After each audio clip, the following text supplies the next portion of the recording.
the money. That's what I always say. You always follow the money. Yeah. This is Follow the Money with Mitch Moss and Pauly Howard on VSiN. Here we go. Welcome in. It is Follow the Money on VSiN, the Sports Betting Network. We're on the road in Omaha for the College World Series at Rocco, some of the world-famous Jello Shot Room and the Jello Shot Challenge. Welcome aboard with you for the next 3 hours. Very fun show coming up. NBA Finals, NHL Stanley Cup, Major League Baseball card, College World Series, Pauly, U.S. Open as well. And it is my understanding now, because we're broadcasting right across the street from the stadium, right? And people have been out tailgating since, I think, 6 a.m. today. And I put up on Instagram the video of the big tiger that somebody had to actually drive here. It's like a parade float. Imagine driving that thing from Louisiana to here. How much fun that has to be. It's absolutely gigantic. Mitch Moss on Instagram if you want to go check it out. Yeah. But, so, at about 4:30 today, local time, we think this game's going to be over with. We think anyway. Arizona and Coastal Carolina playing in a great game right now, 3 apiece in the top of the 6th. And then it's going to turn into Mardi Gras or New Year's Eve before the 6 o'clock game. Yeah. JVT was doing money moves earlier today, and he said it's an absolute zoo before their show. There's LSU fans all over the place. They don't play till tomorrow night. Yep. I put that on Twitter too. The parade float, where you turn the corner and there it is. Because we got off the air and Kevin told us they wanted to put the thing right out here. The owner of Rocco's goes, I can't do that. He goes, well, we were scouting your location. Shouldn't be a problem. He goes, you got to call the city. They're not going to tell you to pound sand. And then here it is, right outside our hotel. And then rocking and rolling here. I'm telling you. Can't wait to see the tailgate and the cauldron and the gumbo and everything they have and getting after it with the alcohol. Man, they're all over the place. That tiger is 10 stories tall if it's a foot. Yeah, that's right. I mean, that's how big it is here. Yeah. Hey, you have one job, right? You bring the tiger. Someone brings the tiger, and the other guy brings the cauldron to put the jumbo in. Right. The gumbo and the jambalaya. So this is the benefit, obviously, of watching games live, when you're going to want to make some bets. Probably 3 minutes ago, Arizona trailed in this game 3-2, but they got the bases loaded with nobody out. They were still a small dog to win the game. They are now up 4-3 with one out, runners on the corners, and they have turned into I just saw about a 295 favorite here to win the game. Yeah. I thought it was going to go under, too, in play. And this is a 23-game winning streak in jeopardy here. It's just you can't give it to them. Hit by pitch, walks, mistakes. Yep. And bullpen blowing up, and Coastal's in trouble now. And Arizona's still batting. So you're right. It's come down now minus 195 in play. But wild that Arizona's able to come back, take the lead, and pull this off after trailing 2-0. Doesn't matter the sport, right? You can't give these games away like you just said. And that ties into what we saw last night with the Stanley Cup Final. Yeah. Right? So, I mean, you can make the argument that Edmonton kind of gave away game 2. Should have been up 2-0 potentially. They weren't. And then last night, series pretty much over with. Down 3-0. Yes. I mean, you were begging for that on the air. You got to do something here and change it up. Go away from Skinner. I thought, well, game 4, he probably deserved one more chance. But if it's bad early, you got to yank him. You can't wait too long. Well, he took his time making the decision. So watching that, when they came back to tie it, I'm like, if they lose this game, did Knobloch cost them the series by waiting so long? Because it's one thing where, hey, my goalie's not playing well, and you couldn't put all the goals on him. And we've talked about numerous times, the penalty kill's been atrocious all playoffs. But you got to do it to wake the guys up and snap them out of it. And it worked. And then to think they're going to come back against these guys, as we just said with Adam Shine, it's never happened before. A team had never been down 3 goals at the end of the first period in the Cup final and come back to win. The last team to do it on the road, down a 3-goal deficit period, was 1919. And they're the only fourth team to do it all time. So I thought they were dead and buried. Next thing you know, hey, it's 3-2. Here we go. And then Pickard stops every shot but one. He's so good. Then he makes the mistake where he fans on the clear and not putting it on the glass. And they tie it up, and then Draisaitl wins it after he was on a milk carton the game before. Well, do you know how difficult that goal was to tie it up at 4 apiece with 19 seconds left? You had an inch of room to work with there. Yeah, I know. He was a little too aggressive. He was outside the crease. But, yeah. That angle was impossible. And then Edmonton couldn't get it out of the zone, and Edmonton couldn't clear it either. But that's where Florida's strong. there was a good breakdown after the game, too, on the post game. But I'm like, are they going to blow this? After Florida gives it away, and then Edmonton gives up the goal with 19 seconds, and then Draisaitl wins it. And only the fifth time 3 of the first 4 games have gone to overtime. This is nuts now with the travel and only 1 day off. How'd you like that shot from Wallman to go up 4-3? Sniped it. That was going so fast in slow motion I could barely see the puck. Yeah. I mean, that was an absolute blur. That's one where you can't blame Bob. I mean, it's coming at you so fast. How do you even see it in midair? Yeah. I don't know what's going to happen now. I mean, I guess you just we continue to bet the over. 10 of the last 11 have gone over between these teams. But you're not going to be surprised if the Road Warriors win Game 5 if Florida does it again, or it feels like it's destined to go 7. That'd be phenomenal. But Edmonton's got it right there. They got the home ice back, and now you have a goalie who's 7-0 when he plays. As great as Skinner's been, now you can't go back to Skinner. I don't think so. I mean, this guy's 7-0, so he was phenomenal coming in there, and the long shots. Everyone who scores for him before the Draisaitl goal. This is just an amazing series. Edmonton 13-1 in play. Jonathan Davis said I had to take it. Had to do it. And wow, he grabbed good it. for him. Yep. I'm like you said, not many scenarios here will surprise me tomorrow night, other than maybe like 1-0 either way. That would be it. Just because we're getting so many shots on goal at this point. Yes, and the goals, period. Yeah. Yeah, absolutely. That's correlated there, and just like the talent across the board here, top to bottom, is so good. And so a lower scoring like shutout would be the one result where I'm like, okay, didn't see that one coming. Anything else? You tell me right now it's 6-3 either way. I could buy it. You could tell me it's 7-4 either way. Sure, whatever. I'm in. Yep. And now the odds to win the Conn Smythe, they've been changing, and this thing has just been all over the map. And because Draisaitl scored the game winner last night, he moved from 15-1 down to where he is at today. And currently the updated number at DraftKings is 2-1 on Draisaitl. And that was plus 250 earlier today, so he continues to move. His teammate, Connor McDavid, is plus 350.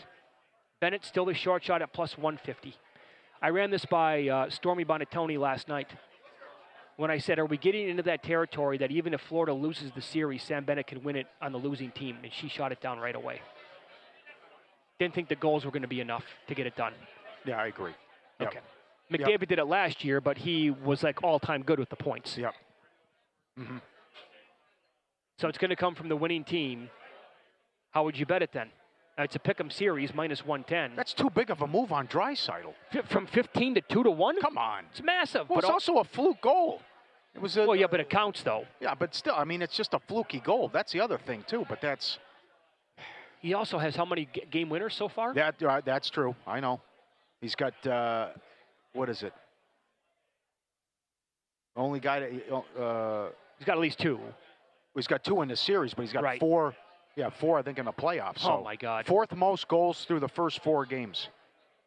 32 goals already in the Stanley Cup Final. But now with the war of attrition here, and like Eddie Olczyk said yesterday, we said the what-if scenario, and it came to fruition. You get overtime. Now you got to play Saturday, 5 o'clock local time, and you have the 5.5-hour flight. It's one of the all-time puzzling schedule spots that I can ever remember. And you're big into schedules, right? Like, you circle stuff months in advance. Would you see Game 7s on a Friday night if it happens? Yeah. I saw this at the beginning of the series. I'm like, wait a second here. Is that wrong? Did they actually print the wrong dates on it? It made no sense to go Friday in Edmonton, Monday Florida, Thursday Florida, and then Saturday Edmonton. Yeah. You can't. There's no logic behind that enough that's going to win me over, I don't think. Mm-hmm. So many crazy things happened last night. Here, he's the 3rd player to score twice in overtime. Yeah. Well, and I know that you had this bet. I'm not saying this because you did and it's a loser. Hey, Paul, 3 overtimes so far in 4 games. I know. You had under, 1.5? And we had the double overtime, too. Didn't think there'd be double overtime. Yep. Kachuk is down to 16-1, by the way, after his game last night. And he was a gigantic number before that. And now Bob, forget it, he drifted out to 75-1. He's not going to win. No.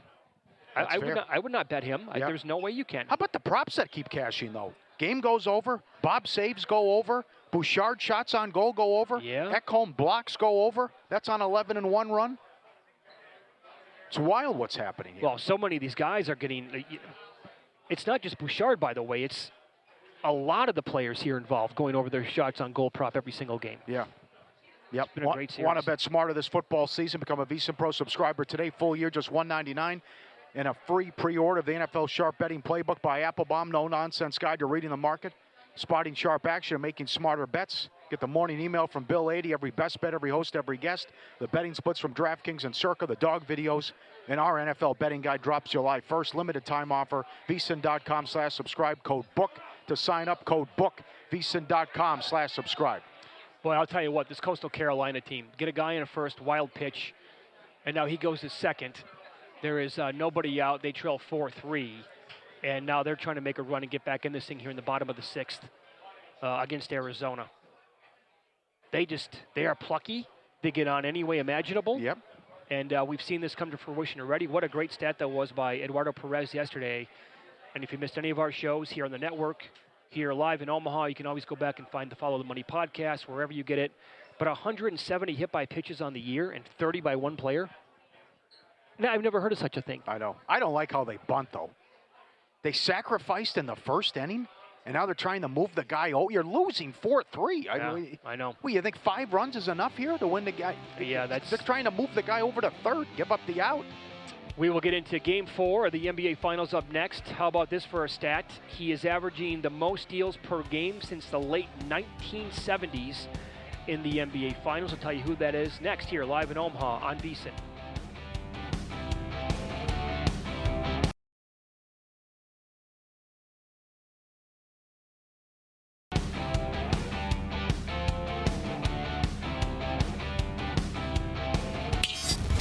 This is Follow the Money on VSiN.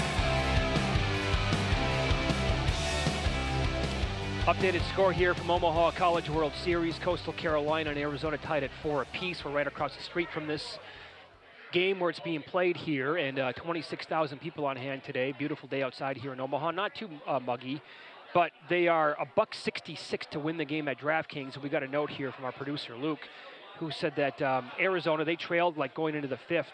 They have come back to win a game down after the 5th inning 12 different times this season. So proceed with caution here if you're going to be firing against this team. They're doing it to Skeens again as well. Pirates and Cubs, no score in the 8th. Total 1.5. Is that right? Updated? Oh, well, man, I mean, perfect combination, right? Skeens on the mound and their offense can't hit. Only 5 innings today out of him, so under his K prop, he threw 95 pitches in those 5 innings. Yeah. Cubs made him work for it. Well, he did a good job, though, because they touched him up for 3 bombs in the last meeting. But he's 4-6 with a 1.88, and he's got an ERA under 1 his last 5 starts, but can't hit for him. So, you know, this reminds me of going to be a tough no decision. Well, plenty of like elite pitchers have been in long stretches where they could never get any run support. Yeah. That one year by Roger Clemens with the Astros, that's the year I'm going to have to go back and look at to compare this to, because a guy who was 4-6 of the 1.88 ERA should be unheard of. Wasn't there a year with Randy Johnson? He kept losing 2-1, 1-0. There was a stretch. You're right where, about Clemens too. Yeah. Okay, I believe it goes Randy Johnson. Did he not pitch a no-hitter, a one-hitter, a two-hitter, and a three-hitter in back-to-back games? That sounds right. And I also think he lost some of those because he got like no run support at all. Yeah. So, what do you think his K props were back in the day when he was? Good question. Like, what was Dwight Gooden in the heyday? Was he like $3.50, $4 every game? Right. Couldn't touch him. Did he put that up Mets team was awesome too. Like for Randy Johnson, would it be 12.5 with the case? What do you want? Yeah. It's too big of a number. I got to go. Here's 17. Yeah, it was a man's game then. You're going 8 innings every. You're going That's 7 right. every start, right? Yep. Okay, are you strong on the Pacers tonight? Yes, absolutely. Okay. OKC hasn't covered a road game, and just wear you down, pace, play fast, and we're going to get you. To outscore them 100-73 in the series in the 4th quarter. They continue to turn OKC over. 19 turnovers in the last game. And that stat I gave earlier with Adam Shine, this year, OKC leading, entering the 4th quarter, 61-2. but against the Pacers in the finals, they're 1-2. So I just can't stress this enough about maybe the inexperience, maybe Daignaut getting a little bit exposed, or certainly Carlisle out coaching him. But no one has done this going back the last 35 years. Most wins as a dog in the finals, Carlisle. And what he did against the Miami Heat with the Mavs and what he's doing here. And this really gets juicy if they're able to win this one tonight. I can't believe, again, they're not going to touch the power rating. And they just, you won all these games. You won 81 games. You're so good. Well, you haven't been good on the road. And I think, again, Halliburton and Thunder find a way. And certainly to take the 6 is where it's at. Not to mention Dort's threes, 1.5. As I told you the other day, I'm surprised when he misses now. He's so dialed in from 3. His three's over 1.5, minus 160. And I got to come right back with Chet under 1.5 as well with his under 3s. What's the Game 5 number? Pacers win tonight. They go back to Oklahoma City. They're down 3-1. Is it a close game? Tonight? Is it a close game? Yeah. Yeah. Is it 9? 8.5? Maybe more. Could go higher? I think it might touch 10. Oh, man. I think it'll be at least 9.5, be my guess. Okay. And then do with it what you would what you would want at that point. Would you rather take Halliburton MVP or Pacers series? Halliburton plus 275, Pacers plus 185. I'd just go Pacers series if you like them. Siakam has drifted out now. I think he's like 15-1 in that range. Yeah, but I think you can make the case for other guys on the Pacers to win it, though, still. Ooh. Halliburton would be the only guy? Yeah. But how much stock do you put into this? Great tweet from StatMuse. Since 1976, 1977, T.J. McConnell has the most steals per game in the NBA Finals. 2.7 per game. And he was incredible. He's everywhere. He was a gnat that would not die the other night. Right. Well, they also were, a lot of them were this. No, stupid on their part. Play. Sure, right. But, can Mathurin do this again? He was huge odds just to have 20 points, and then he goes for 27. Siakam's 11-1, by the way, at DraftKings. Halliburton plus 270, Siakam 11-1. But there's just so many guys that can hurt you and beat you. But that's a frustrating thing from a prop standpoint. You can't figure out who it's going to be. Oh, yeah. Because when you say, okay, I'll come back with this guy. He stinks up the joint. I'll go with this guy. He doesn't get it done. Right? So that's why it's been frustrating with their role players. But Toppin's a great example. He's either phenomenal or he's just gets you like 4 points. I mean, he doesn't do anything. I tapped out at betting individual player props because of what you just said. I was getting every game wrong. As I said last week, right guy, wrong game. That's no fun. So tapping out, I have no idea. I would bet that Mathurin does not have an amazing game tonight. Oklahoma City will probably adjust to that, and it's very difficult to put. But who's it going to be though? Because rest assured, Pauly, it's going to be one other player from Indiana who's going to put up a good game. Well, how about How about SGA, 33.5? Trying to wear him down. And the numbers you gave out with Adam Shine earlier and what he said as well about how this is coaching and he's not bringing the ball up as much and we're going to put him in action. Remember, that's what the Knicks said. Hart said that after a couple of the games. They're like, they run so much good stuff and you think you got this guy. Oh, they run this. Now it's this guy. And how tough they are to guard and defend. I mean, it's just they're not getting enough credit here for what they've done and what Carlisle's done. You throw out what happened before January because you got the second best record in the league since January 1st. Right. Maybe you can approach it from a live betting standpoint with player props tonight with SGA. And I'll tie in a couple of tweets to explain. Kevin O'Connor tweeted this out, had a lot of steam after the game on Wednesday night. SGA was the closest defender on 23 shots by the Pacers in Game 3. That's the highest amount of any game for SGA this season. Indiana had him involved in actions over and over and over again. So that's the point, right? Is that he was the closest defender because Indiana was doing whatever they could. It was a masterful plan by Carlisle to try to wear him out on defense. And another tweet here this is from Coach Thorpe, David Thorpe, who's been on the show many, many times. Yeah. The combination of Aaron Wiggins, Kenrick Williams, the other Jalen Williams, Isaiah Joe, Mitchell, they combined to play 16 total minutes in Game 3. 93% of the minutes were played by the 5 starters, plus Caruso and Hartenstein. And if SGA is not going to get a lot of help, now, Holmgren and the real Jalen Williams, went off for nice offensive games in games 3. But you don't know where it's going to come from with those guys either. Yeah. So if SGA is going to have to work his tail off every single possession on defense, and he's not getting a lot of help on offense scoring-wise, I don't think they win the game.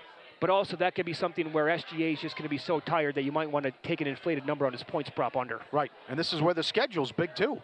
You just ran out of gas again, and now you got to come right back Friday night and play again. Right. And, Halliburton's going to be bringing it, and they're going to hit you with that pace. I was listening to Brian Windhorst today. Carlisle just says the same thing. Pace, pace, pace. Keep going, keep going. And it's worked out here. And then if they get them tonight, which I think they're going to cover the number, then it's all the pressure on OKC, because everyone was ready to crown them, the $8 series price. You're going to win 84 games. You're so good. The comeback is they were in this situation before against Denver, but that was a struggle too. And it's a totally different story. Indiana's better than Denver, and Indiana has depth. And sure, yeah. And this is I don't know about these. You're right. I don't know if I can count on Holmgren and Williams and Caruso and these guys. Not all of them. I think that would be the outlier performance here in this game tonight. What, are you going to get 5 good games from SGA and Dort and Caruso and Williams and Holmgren? That seems unlikely to me at this point. Yeah. They're also, as you said, 220 still to win the series. I just thought what have you watched on the road that would make you confident to lay 6 tonight? No, that's crazy. And it sounds so easy. The only thing would be the zigzag, right? But also, they can win the game. Doesn't mean they're going to win by 7. That's the other, right. Yeah, they can win the game. But to do it by 7, when how bad they've been in the playoffs on the road, yep, offensively, and then in the Minnesota series, they couldn't guard anybody. No, I definitely lean with your side that it's the point spread is it's huge again tonight. Yep. So, all right, it's Follow the Money here on VSiN. We are live from Omaha, across from where they play the games here in the College World Series. 4 apiece right now, Coastal Carolina and Arizona, top of the 7th. Nobody on for Arizona. And 2 outs, check that. Looks like somebody just walked to get on first base. Jonathan Von Tobel is going to join the program coming up next live here on the set. We'll ask him, do we get the zigzag out of OKC, or will their road woes continue? This is Follow the Money on VSiN. It's good to have you on board here on a Friday. We are live in Omaha for the College World Series here at Rocco's, home of the world-famous Jello Shot Challenge. This place is starting to get packed as we speak. Excited for tonight. Tomorrow, LSU Arkansas is going to be bonkers. And this game right now is 4 apiece as they play in the bottom of the 7th, Coastal Carolina and Arizona. Jonathan Von Tobel has been doing money moves here as well with Stormy Bonatoni earlier in the morning. He joins the program now. How are you, pal? I'm good. This is a little bit more like what it was like this morning. I texted you because I was curious, hey, where are you doing your prep? What are you doing? You're like, I'm back at the room. I was like, don't do the prep here. It's chaotic, it's noisy, it's distracting. It's getting, and all in a good way. And it's starting to get like that as we're getting closer to the late tip. I guess 4:30 to 6 o'clock your local time tonight will Yes. be like New Year's Eve in Times Square. Oh, yeah. And then you got to think about the exchange, right? You're going to have all these people leaving this game. Then you're going to have a bunch of people going in. Oh, it's about to get wild here for a good stretch for you guys. How many Jello shots have you had? I think about 15. Wow. Something like that, yeah. Have you really? bad. Yeah. Are you on 7 or 8 today? Yeah, well, because the problem is, too, it's not even a problem, but today we had a couple of these listeners come up and buy us shots. Derek came out of nowhere and bought us shots. We did a segment at the end of our show with some bets or shots, so we did those. So it's been pretty wild. I've also purchased a couple myself, so yeah, it's been quite a few. Nowhere near the top of the board, though. Nowhere near the top. Well, first of all, we need to update the odds board here because Wilbo was in the field, but then they realized he was going to see. I'm going to win that bet. I had the field at 5-1. Now you can't make Wilbo on his own because he was part of the field before. That's illegal. That's shady bookmaking right there. Sure it is. Let's call Nevada Gaming, please. Yep. And I'm that plus 650. Put me right behind Pauly. I have no chance. Yeah. I've had 2. Yeah, I think that we should probably you got to make the field the odds-on favorite. That's absolutely ridiculous. Just leave Wilbo in as part of the field. And you could put me, I think like 10 to 12 to 1 is probably more fair considering the gap that Wilbo has on all of us. I got to tell you, the value play might be Palm. Given what I've seen, he's been putting him down. Has he? Yes. Wow. Today, too? I was very surprised. He had one with us when we were on the desk. I thought that the reason why I made him so long is I thought it was a pro. It's a business trip. Like I said, I told him, you're not going to get sloppy like some of these people. You're going to be out here, conducting business, making sales. But no, my man is hammering him down. Good for him. It's good knowledge. Yeah. Okay, Getting after it. Game 4 tonight. The NBA is your baby. What do you think, buddy? I don't even know what. You going to keep picking against them? No, because here's the thing, right? First off, no. Like Indiana's proven well beyond anybody's measure that they are a very good team. Obviously, as we were joking when I came on with you guys before the series, they totally belong now, Mitch. They totally belong now. But what I think is crazy and what I find conflicting about this nonsense is this number, right? So if we go back to Game 1, Circa closed Thunder minus 9.5 at home. They're laying 6 here on the road. That would equate to about a 12-point spread back at home. So from the very start of Game 1 to here we are now, the Thunder are down 2-1 in the series, have only covered one of those games, and yet they've been upgraded nearly 2 points. I can't do that. But because of these zigzags, because of these spots, you can just blindly bet these straight-up losers. You're covering at a 65% clip if you've done it. I can't realistically come in here and say, oh, bounce back, bet Thunder, -6, let's go. Because they haven't looked the part. They haven't covered a road game. And this number's inflated to beyond all hell. And yet, the spot has been money all postseason. That's the thing, right? Yep. I said earlier today, it's the ultimate I told you so game. And it is if you bet them based on the zigzag and they cover, I told you so. Yep. But if you bet Indiana and say that Oklahoma City has yet to cover a road game the entire playoffs, I told you so. Yep. Got to continue in this number. I totally agree, though. How do we get to 6 here? I don't get it. It's part of it. It's just the zigzag, the potential that they're going to bounce back. You can't do it. I realistically think you cannot do it. But at the same time, you're going to take 6, right? If that's the side you want to be on, and you're going to watch the Pacers get smoked by 35. And you're just going to be sitting back like, why? Why did I play against this spot? And then, by the way, the Pacers then are going to go to Oklahoma City in Game 5 and then win the game outright, right? Because that's just the way that it's easy. I don't know what we're doing. It's just bet the straight-up loser in the next game, and you're perfectly fine every single time. I don't get it. What props do you have your eye on tonight? This has been so difficult, especially from an Indiana standpoint. Yep. So I was thinking, especially if we think that the market is right and that the bounce back is going to be real for OKC, Halliburton's assists have gone from 6.5 in the first 2 games to now 8.5 here for tonight. I think that's a play on the under, especially if OKC is going to bounce back defensively. The assist opportunities aren't going to be there. In the 2 games in Oklahoma City, he went under his assist prop, and again, those were 6.5. So if you're going to get a better defensive effort from OKC, limiting the assist opportunities here tonight, and your assist total is too higher than it was at the beginning of the series, I think it makes a lot of sense to go under for Tyrese Halliburton on the assist tonight, especially if the Thunder are going to be able to bounce back. I also think I've thought this was a Siakam series for Indiana. For the series, I have him over 19.5 points, so I need him to kind of pick it up because Game 2 he only had 15. I still think this is a series in which he can thrive. So I wouldn't say no to Siakam over points and rebounds. The rebounds have been there.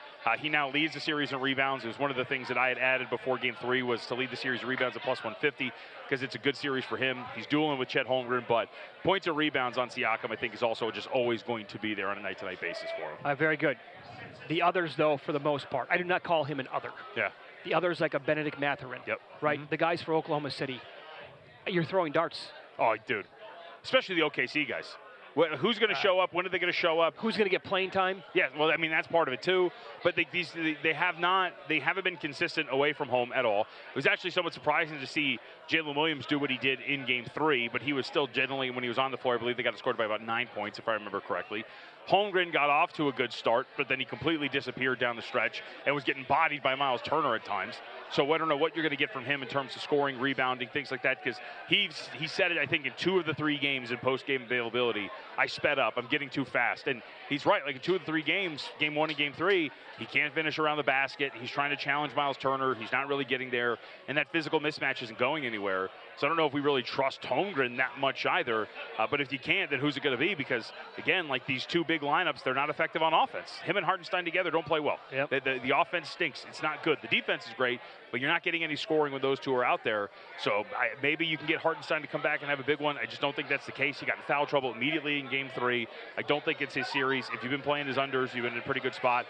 And I think I'm with you. Like, you're kind of putting your hand over your eyes and throwing something at the dartboard if you want to get somebody past these names that we really know. How about first half angle? Because the Thunder have been so bad in the fourth quarter. Yeah. And Indiana's wearing them out.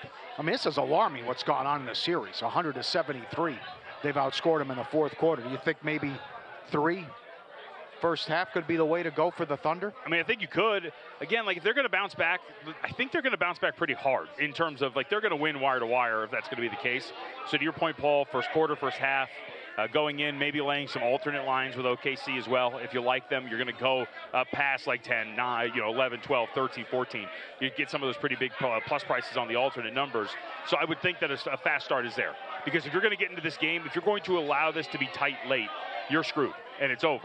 Because if you look at some of the numbers, we were talking about them today, OKC in this postseason has played 9 clutch games, right? Game within 5 points, 5 or fewer minutes left to go. They are 5-4 in those 9 games. They've been outscored by 2.5 points per 100 possessions. Indiana's played 10 clutch games. They're 9-1 in this postseason in those games. They've outscored their opponents by 45.7 points per 100 possessions. They've been insane, and that stretches out to the regular season too.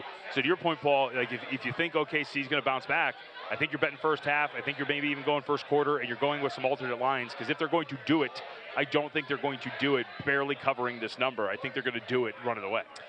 They are favored by either 2.5 or 3 in the first quarter. Yep. Remember, again, the game number is 6, and they are favored at most books by 4 in the first half. I think the 4 is pretty aggressive considering you're only laying 6. So maybe you want to go in the first quarter. I would think they do it. You can sense the trepidation in my voice, though, because, again, these road games, they've been awful. They're 0-8 ATS in these road games, right? They've been outscored by nearly 7 points per 100 possessions in non-garbage time. The shooting completely falls off. They're shooting under 30% on the road so far this postseason from beyond the arc. You just don't really trust that. Like, why? I know it's only 8 games, but we have seen a growing sample size that these road games aren't going to do it. And then the way they perform in some of these games, too, like these clutch games we're talking about. Remember how they blew the game against Denver? Yep. Like, we could talk about all these games they blew. Game 1 of this series as well. Up 3, game 3? Yeah. Up 3 with 50 seconds, 40, yep. Like, there's so many times in which you're kind of watching this team and going, like, what's happening? What's going on? Yeah. Do they have an answer for Carlisle and Indiana trying to gas out SGA? I don't think so. I mean, they've been so brilliant at that. They've done it to everybody. They did it to Donovan Mitchell. They did it to Jalen Brunson. They didn't really do it to Giannis because he's a big guy. He's just bringing the ball up every once in a while. But you're starting to see these guys now, again, average pickup distance is like nearly 40 feet. They're just challenging them every step of the way and wearing them down, and it has really worked. You saw at the end of that third game, they would look completely out of gas. Yep. All right, buddy. Thanks for swinging by. Of course. How many shots are you going to go do right now? However many it takes me to walk back to the room real quick. Try one of each color. I've tried one of each. That's 4. I'm saying right now. Oh, right now. Okay. Yeah. Have you guys had one on the air yet? No. Come on now.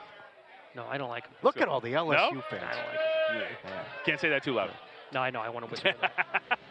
I did it. I hate Jello. I did it. He hates Jello. Oh, really? Yeah. It's a good point. I don't know. I've never been around somewhere where I'm like, you know what I feel like? Jello. Who has a hankering for Jello, honestly? That's the young kid stuff. Yeah. All right, win-lose up next. We'll update the live betting numbers at the U.S. Open, Major League Baseball as well, here live in Omaha.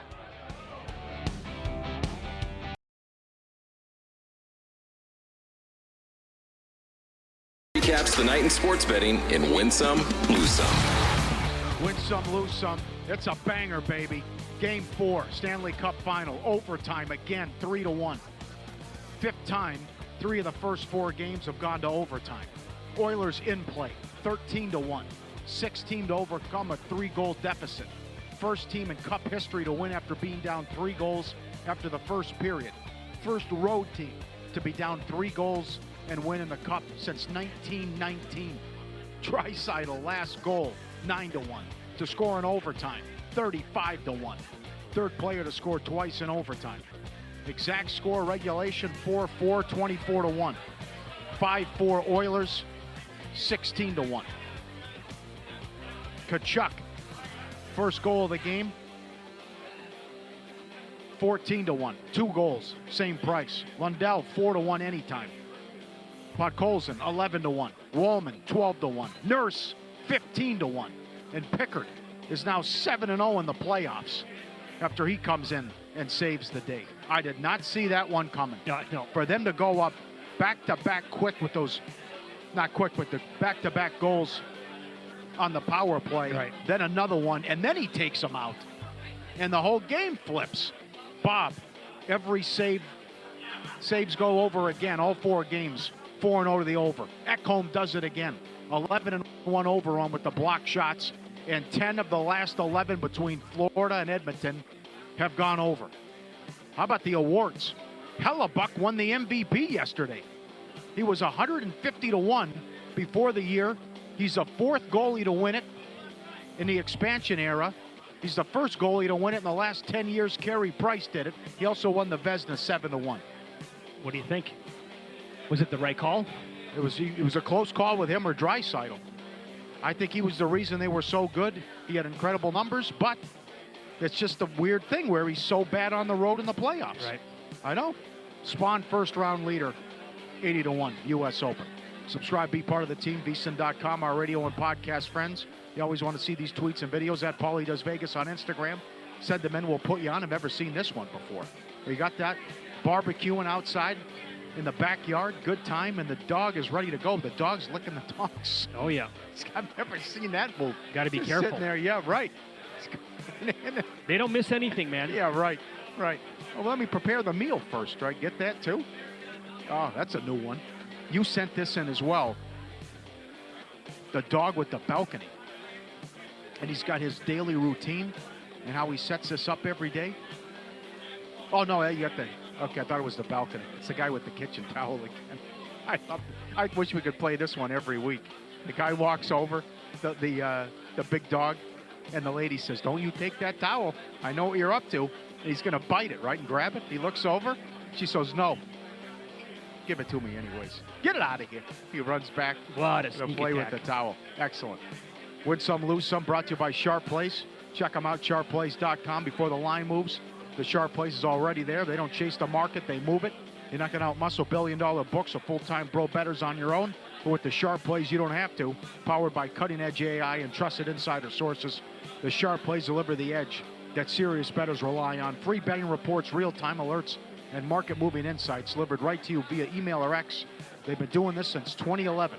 Documented track record, receipts, logs, and results right there on the site. SharpPlays.com, trusted by pros, watched by the books. Check them out now, SharpPlays.com. What do you like about the overall leaderboard at the U.S. Open? Anything?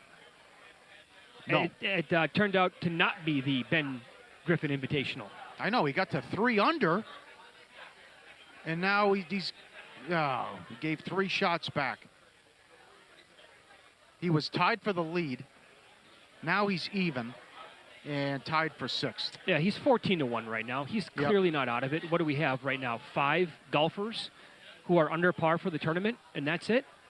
And the biggest name would be Victor Hovland and Sam Burns. Now, Lawrence got to 6 under at one point. Now he's back to 3 under. Spawn's still your leader at 4. Burns, Hovland got up there, finished at 1 under. Adam Scott making a charge. He's up to even. Sure. And then how about Perez getting me good today? Only these, I forgot to mention that. Hole-in-one cashes. It's the 2nd hole-in-one in history at Oakmont. 6th hole. 2nd round, sure. Rip the Band-Aid off, loser. Unbelievable. Koepka blew up today. He got to 3 under at one point. He was 3 under today? For the tournament. Yes. He was 3 under for the tournament, but overall he had 8 bogeys in his round. Oh, wow. So he finished, for the tourney again, he's 2 over. He was 4 over today. And that means that he is currently 6 strokes back of Spawn. Because Spawn, give him credit, man, he's still even right now, and he's through 12. And he is, plus 450 at DK to win the whole thing.